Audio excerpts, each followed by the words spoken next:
किसी काम को बंद नहीं किया। और ये है प्रमाण। यहां बैठ करके आप इधर से अपने ध्यान को हटा दो, थोड़ा खेती से, दफ्तर से, दुकान से, बच्चों से, इनसे उनसे थोड़ा 2 मिनट, 5 मिनट, 10 मिनट के लिए यहां लाकर के मन को, बुद्धि को, चित्त को इन्हीं जीवात्मा के साथ में इसको लगाकर और थोड़ा सा सहयोग, बस इतने में काम है। कुछ नहीं बिगड़ेगा, संसार बिल्कुल नहीं बिगड़ेगा और परमार्थ होगा। जैसे ही आप यहां से दरवाजा खोल करके चल पड़े, बस चलने वाली बात, अगर एक कदम भी बढ़ गया तो फिर रुकने वाला नहीं, दूसरा कदम जरूर उठ जाएगा। वो चाली इस तरह की है जीवात्मा की कि जैसे ही एक कदम बढ़ा वह दूसरा प्रवेश कर जाएगा, काम आपका हो जाएगा। तो इसलिए आपको ये भेद है, अभी कुछ नहीं मालूम कि ऊपर क्या है, नीचे क्या है, ये कुछ नहीं है। साधक लोग क्या देखते हैं, क्या पाते हैं, क्या अनुभव करते हैं, क्या आनंद और शक्ति उनको मिलती है, अब ये तो बताने का आपको आदेश नहीं है।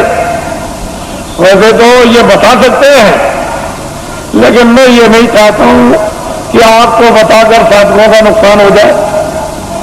साधक अपनी चीज भी रखे और आपको कुछ समझा बुझा भी दें, इनका कोई नुकसान ना हो, आपका फायदा हो जाए। असल में चीज यह है कि गोपनीय राज ये साधक नहीं बताते, न बताएंगे तो इनसे तो कुछ आपको मिलेगा नहीं, लेकिन जब घेर घार करके यहां ले आएंगे तो फिर यहां सब कुछ आपको मिल जाएगा। बस ये समझ लो कि आपके पक्के साथी है, ऐसा मत समझो ये किसी बुराई की तरफ ये ध्यान नहीं देते हैं, ये अच्छाई की तरफ ध्यान देते हैं। इनका लक्ष्य यह है कि बुराई छूट जाए और अच्छाई में प्रवेश हो जाए। वैसे तो बुराई को बुराई आप भी घर में मानते हो, उससे आप भी दुखित हो जाते हो कि ये बुरा है। तो दूसरा अगर आपको ये कह दे कि ये बुरा है तो वो जानता है कि ये कहता बुरा, आप जानते हो तो आप कहते हो बुरा, तो बुराई ही है और अच्छाई अच्छाई है। इसलिए बुराई की तरफ ध्यान नहीं देते, ये तो चाहते हैं कि बुराई हट जाएगी, अच्छाई आएगी, ये लक्ष्य है। तो ये पक्के आपके साथी यानी दोस्त सहयोगी, इनको अपना समझना चाहिए और असली जगह पर पहुंचा दे, इससे बड़ा परोपकारी कौन हो सकता है। तो ये सब चीजें सामाजिक लेकर के चली जा रही है, इनसे अलग थलग आपको नहीं किया जा रहा। तो मैं आपकी जो व्यवस्था योजना है उसको पूरा बना करके तैयार कर चुका हूं और बस यह है कि जैसे ही अपनी जगह पर आप खड़े हो गए वैसे ही योजना आपके सामने रख दी जाएगी। और जब वो चक्र यूं योजना के अंतर्गत जब आप प्रवेश हो जाओगे तो सारा का सारा गुण उसका ज्ञान और राज आपको समझ जाएगा। फिर उसके लिए कोई किसी को परेशानी नहीं होगी।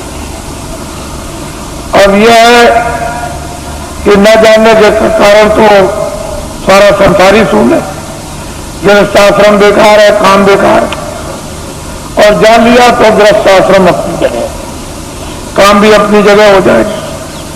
तो हमने जो आपको बताया, क्योंकि आपको अभी आदेश दूंगा आपको अभी कि आपको मतलब ये जाना है, तो भूमि जोता खेतिहर काश्तकारों का तो देश में अभियान चल रहा, साथ ही साथ कर्मचारी और अधिकारियों का कार्यक्रम चल रहा, साथ ही साथ में सेठ साहूकार दुकानदार उद्योगपतियों का भी कार्यक्रम इसी के साथ साथ चल रहा, और साथ ही साथ यानी छात्रों का भी कार्यक्रम चल रहा।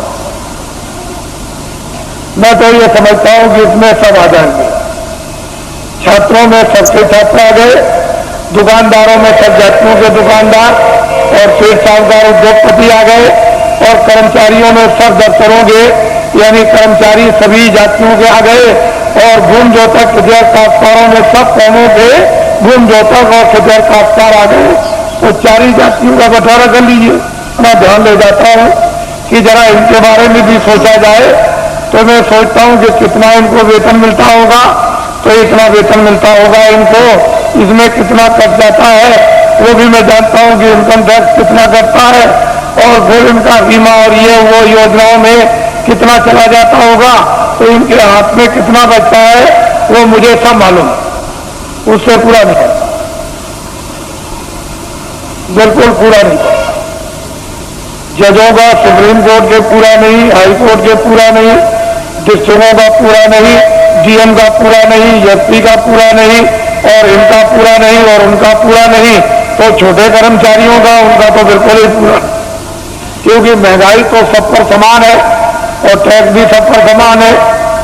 तो असली बात यह है कि जो सरकार, जो राजा अपने मजदूरों पर टैक्स लगा दे व्यवसाय पर, वो सबसे गिरा हुआ राजा, उससे गिरा हुआ कोई नहीं हो सकता। उसका ज्ञान खो गया, उसकी कला कौशल खो गई और उसकी योजना खत्म हो गई। जो राजा अपने मजदूरों पर व्यवसाय कर लगा दे, अरे कर्मचारी अधिकारी जो बेचारे काम करते हैं, ये कौन है? मजदूर 15 दिन 14 दिन की छुट्टी ले ले और छुट्टी साल की खत्म हो जाए, डॉक्टरी भी बीमारी की छुट्टी खत्म हो जाए, तो जब ये छुट्टी लेते हैं तो इनकी मजदूरी कट जाती है, यानी पे कट जाती है। तो ये सब लोग मजदूरी के लेके जोखिम में आते हैं।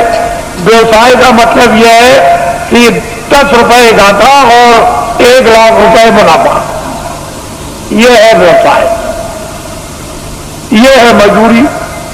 व्यवसाय अलग है, मजदूरी अलग है। तो ये तय करके अगर लगा दिया जाए कर्मचारी अधिकारियों पर कि यह है व्यवसाय तो ये मर जाएगी। तो मैं कभी कभी उन लोगों की तरफ ध्यान ले जाता हूं जहां पर कि 20 साल और 25 साल और मतलब सजाए मौत देते हैं, और उनका उस वेतन में जब खर्चा नहीं पूरा होता है तो उनके घर में बच्चे और बच्चियां, तो जज है 10 लाख दो, 20 लाख दो, ये सामान दो, ये सामान दो, खर्चा तो पूरा नहीं पड़ता, तो चिंता सवार रहती।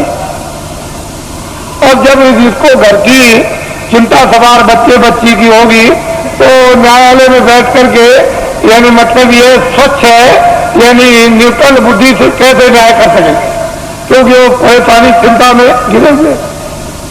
तो मैं कभी कभी यह बात सोचा करता हूं कि जब उनका रिटायरमेंट आ जाता है और वो रिटायर हो जाते हैं और उस वेतन जो उनको पेंशन मिलेगी उसमें पूरा नहीं पड़ता, तो फिर ये क्या करते हैं, किसी फैक्ट्री में अगर जगह नहीं किसी फैक्ट्री में मिली और किसी जगह सेठ साहूकार के यहाँ नहीं मिली, तो फिर न्यायालय में आते हैं और वकील की हैसियत से फिर काम करना शुरू कर देते हैं, तो कटघरे में खड़े होते हैं।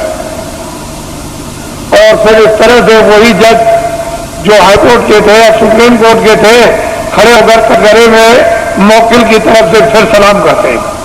तो ये राष्ट्र के संविधान का प्रजातंत्र को पूर्ण रूप से अपमान, पूर्ण रूप से अपमान, इस पर आज तक कभी किसी ने विचार नहीं किया। ये भारतीय प्रजातंत्र का पूर्ण रूप से अपमान। ऐसे बड़े बड़े पदों की आपको मतलब यह है कि पूरी पूरी देखभाल रखना चाहिए कि ऐसे बड़े बड़े पद हैं और फिर आकर के वही व्यक्ति निम्न श्रेणी पर आकर के कटघरे में गिर गया है और फिर सलाम करें, ये भारत के लिए शोभा नहीं। तो मेरे पास इसकी भी योजना है, इसको आप ध्यान में रखिए और ये कभी न कभी लागू हो जाएगी। पूरी योजना है, कल लागू हो जाएगी। मैं इतना ही विश्वास आपको दिलाना चाहता हूं कि कर्मचारी अधिकारियों का काम हो जाएगा, मासिक वेतन इनका पूरा सुविधा इनको मिलेगी, टैक्स महंगाई कम हो जाएंगे और पूरी सुविधा मासिक वेतन बचेगा। छात्रों को काम नौकरी बिना ढूंढे हुए मिलेगी और भूमि जोतकों का सारा 40 सालों का सरकारी कर्जा में ब्याज के माफ हो जाएगा और सेठ साहूकारों का काला धन सबका सब 100 वर्षों के लिए सफेद करवा दिया जाएगा।